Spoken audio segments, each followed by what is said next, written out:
Salam sejahtera, terima kasih karena bersama dengan saya di Nazilin Unity Channel. Akhirnya identiti sebenar Abang Belon didedahkan. Namun demikian, yang menjadi buah mulut tular di media sosial adalah dakwaan. Kononnya ada kabar angin menyatakan bahwa Abang Belon yang bergelut dengan penguatkuasa itu ialah bukan warga negara Malaysia. Ada yang menuduh kononnya Abang Belon itu orang Rohingya. Tapi rupa-rupanya Abang Belon telah tampil menolak dakwaan dan fitnah tersebut.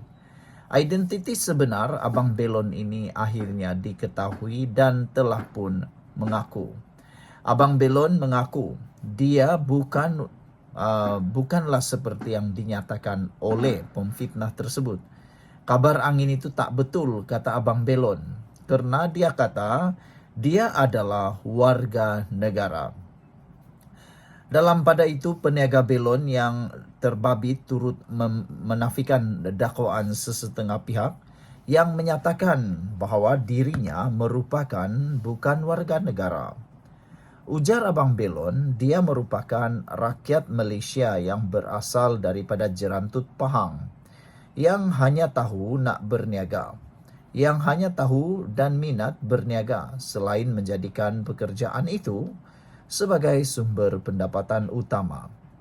Sekarang ini situasi saya, tulang belakang patah, katanya lagi. Saya mohon kepada Datuk Seri untuk bantu saya dapatkan lesen kerana saya ada kemahiran berniaga sahaja, kata beliau lagi. Ada netizen yang agak simpati dengan Abang Belon kerana menyatakan sehingga tulang belakang patah. Kalau benarlah tulang belakang beliau ini patah, maka ini adalah satu perkara yang amatlah serius. Selain daripada itu, identiti Abang Belon juga, rupa-rupanya beliau ada adik-beradik yang masih bersekolah. Beliau dikatakan mempunyai tanggungan tersebut. Menurut peniaga itu lagi, dia sememangnya berniaga tanpa lesen kerana tidak mengetahui proses permohonan yang betul. Jadi Abang Belon tidak menafikan maupun berbohong.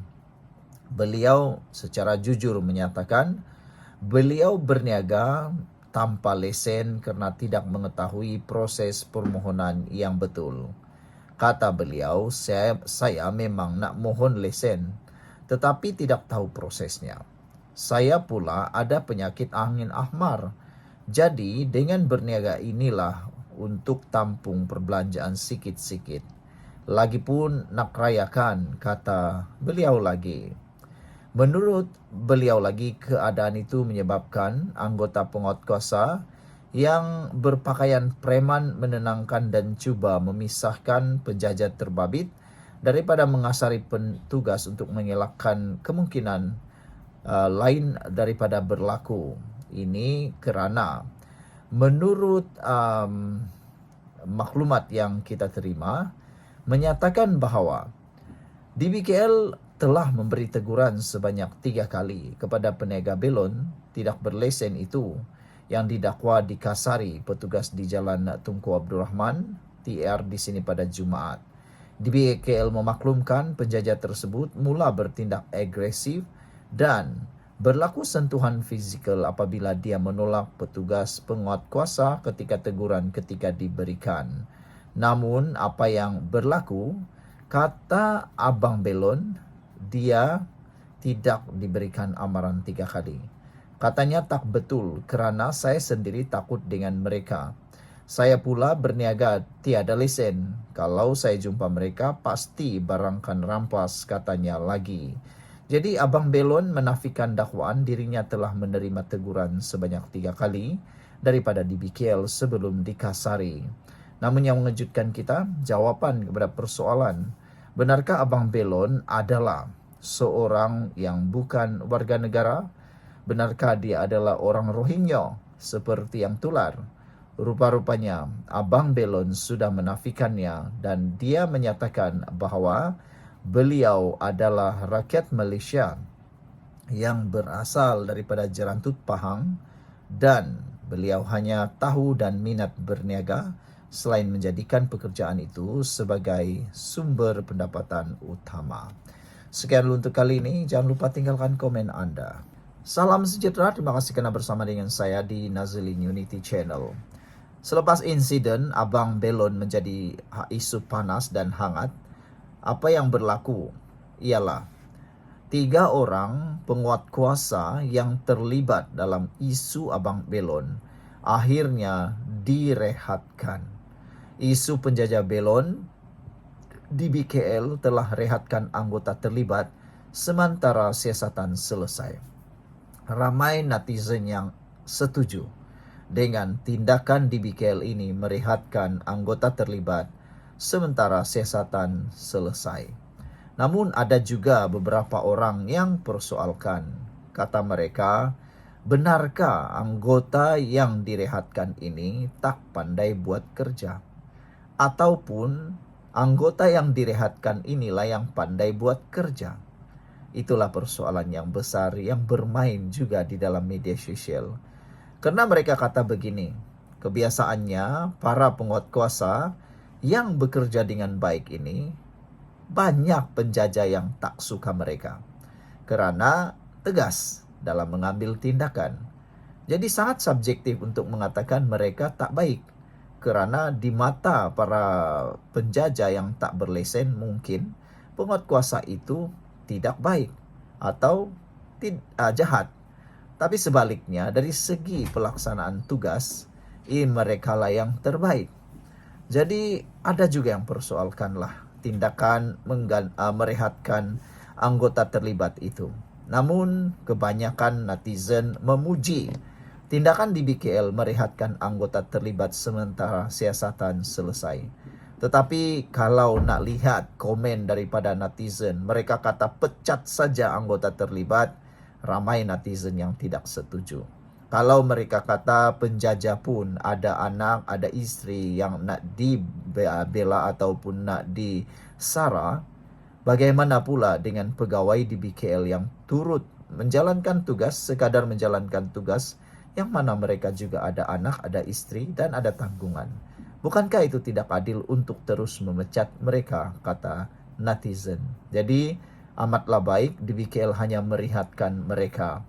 3 anggota penguat kuasa Dewan Bandaraya Kuala Lumpur yang terlibat dalam insiden pergelutan dengan seorang penjajah belon di Jalan Tunku Abdul Rahman pada Jumaat lepas direhatkan sementara daripada tugas.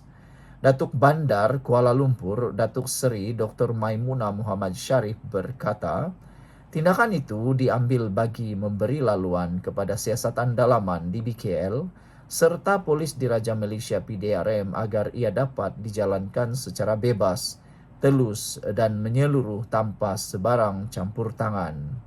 Dalam satu kenyataan, beliau berkata, keputusan itu juga turut dibincang bersama Menteri di Jabatan Perdana Menteri Wilayah Persekutuan, Datuk Seri Dr. Zaliha Mustafa.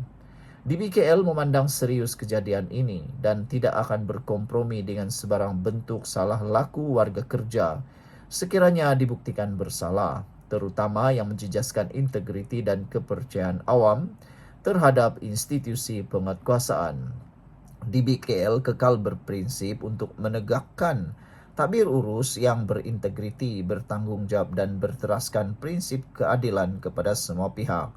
Sebarang keputusan akan ditentukan setelah siasatan penuh selesai, katanya. Video pergelutan antara anggota penguatkuasa itu turut tular di media sosial baru-baru ini dan mendapat berbagai reaksi orang ramai. Penjajah belon berkenan Muhammad Zaimuddin Azlan, 28 tahun, kini menerima rawatan di sebuah hospital awam. Di BKL sebelum ini berkata insiden itu berlaku susulan.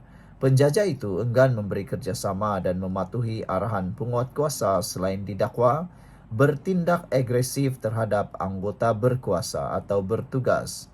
Sementara itu, Maimunah berkata pengarah eksekutif Pembangunan Sosio-Ekonomi Ismadi Sakirin dan pengarah Jabatan Penguatkuasaan Muhammad Muzamir Jamaluddin yang mewakili di BKL telah menziarahi Muhammad Zaimuddin Azlan di hospital berkenan. DBKL akan mempertimbangkan untuk menanggung kos rawatan Beliau sepanjang tempoh rawatan tertakluk semakan lanjut dan keperluan perubatan semasa. Kami menyeru semua pihak mengelak dari membuat spekulasi bagi membolehkan pihak bertanggung jawab menjalankan siasatan berperinci, katanya lagi.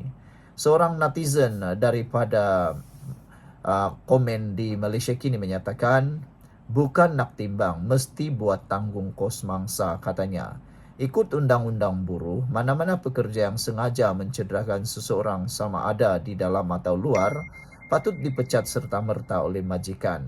Jadi lepas 3 direhatkan biasanya diberhentikan perkhidmatan pekerja, kata Nasiblah. Tapi ramai yang tak setujulah dengan tindakan memecat, karena mereka sebenarnya hanya menjalankan tugas, kata sebahagian netizen pula. Sekian untuk kali ini, jangan lupa tinggalkan komen Anda.